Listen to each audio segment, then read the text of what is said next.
guys, it is that Panda again. I'm here again with another video, and today I wanted to talk a bit about Jonathan because I wanted to talk about the new heroes, and I will do them both in separate videos, but I wanted to talk about the new heroes and just say my thoughts on them, where they might be useful. And of course, we have not obtained them yet, and there's no way to just get them yet, so I can only give my opinions and how I think they're going to be.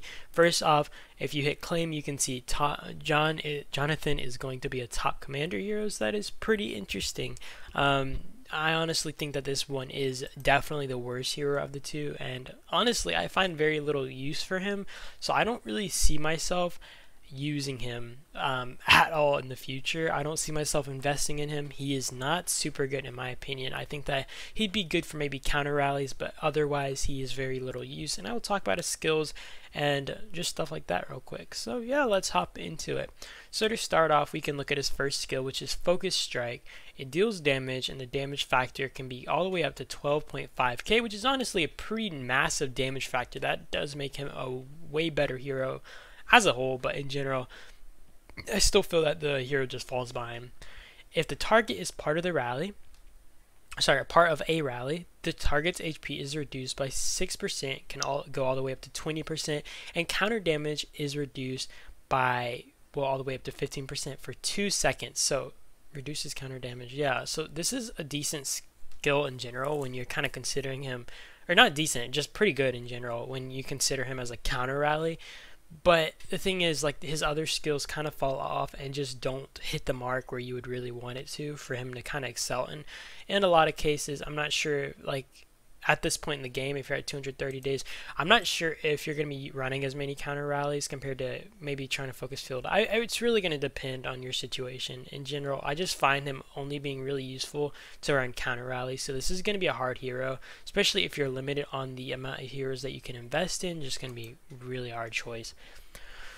Next is his second skill. It says when you defeat squads, recover your own HP. HP heal factor can go all the way up to 11.2k, which is kind of nuts, but the issue is that this is saying when defeating squads, meaning that you're going to be this skill only seems useful if you're using him on the field, right? Because obviously if you're rallying a squad, or you're rallying a rally, by the time you beat that rally, your rally is gonna disband. So that means this skill is pretty useless against an actual freaking target that you're going to be using him as a counter rally. So this would only probably be useful in the field.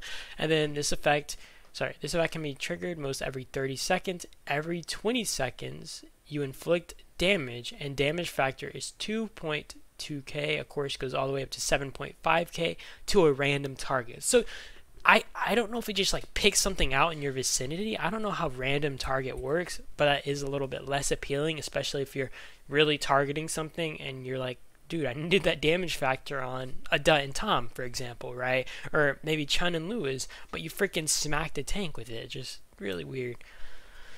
Next is his third skill. Basic attack has a 20% chance of reducing skill damage received by up to 25% for 2 seconds. This one is going to be pretty nasty. I think this skill is really good, especially if you consider him, like I said, as a counter rally here, and let's say your rally is getting swarmed. This would be really good at just making sure that the skill damage you're taking from those swarmers is just being reduced, which I think is overall good. If in alliance territory, it would also cause additional damage factor being all the way up to 2.6k to enemy. This effect can be triggered at most every 6 seconds. So this would be mostly good if, like, let's say your own tower is getting rallied and you're counter rallying it, but if you're helping another alliance, of course, with like counter rallies or something, obviously this effect seems to be just out of the picture completely, since, you know, obviously you're not going to be on alliance territory if you're helping another alliance. Next off is his fourth skill. His fourth skill is Rider Squad attack increases by 25% when the remaining troops fall below 30%. Squad attack also increases by up to 20%, and this seems like, you know, since there is a comma right here, I'm guessing that this is just a general one instead of being connected to the kind of remaining troop size one. So I'm hoping that this just increases your squad attack in general by 20%, and you don't actually need your squad size to be under 30.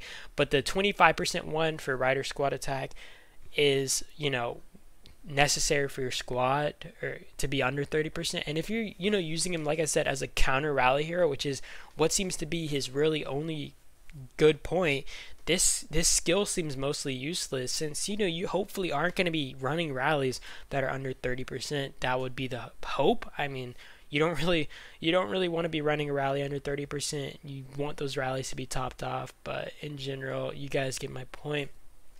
I'll give you guys my thoughts about how you would build him in what order. And I think for me, since I would never use this guy on the field, and I just don't, I wouldn't replace him with my other heroes. I would use him as 1, 3, 4, 2 in that order. So just in general, I don't know, man. Like, that is kind of my thoughts on him. The Awaken skill, by the way, all it does is really increase the damage factor as well as the target's HP reduction. So whoever you're targeting, like the rally or whatever, and then your counter damage, of course, that the reduction of the counter damage is also upped a bit. So this is actually a pretty good Awaken skill. But in general, like I said, I don't see myself investing in him. I don't see him being super good. I just don't see him being worth it, And also, he can only be unlocked after 230 days of Federation history. So it's going to take a while for anybody to really unlock him anyways in that case.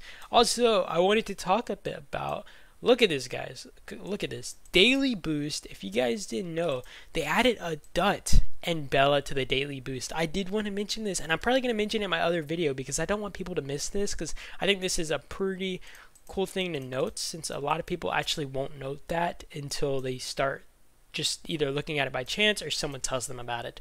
But yeah, that is it to the video, and I do appreciate you guys for watching as always, and that is it. Peace out, and you guys have an amazing day or night. So.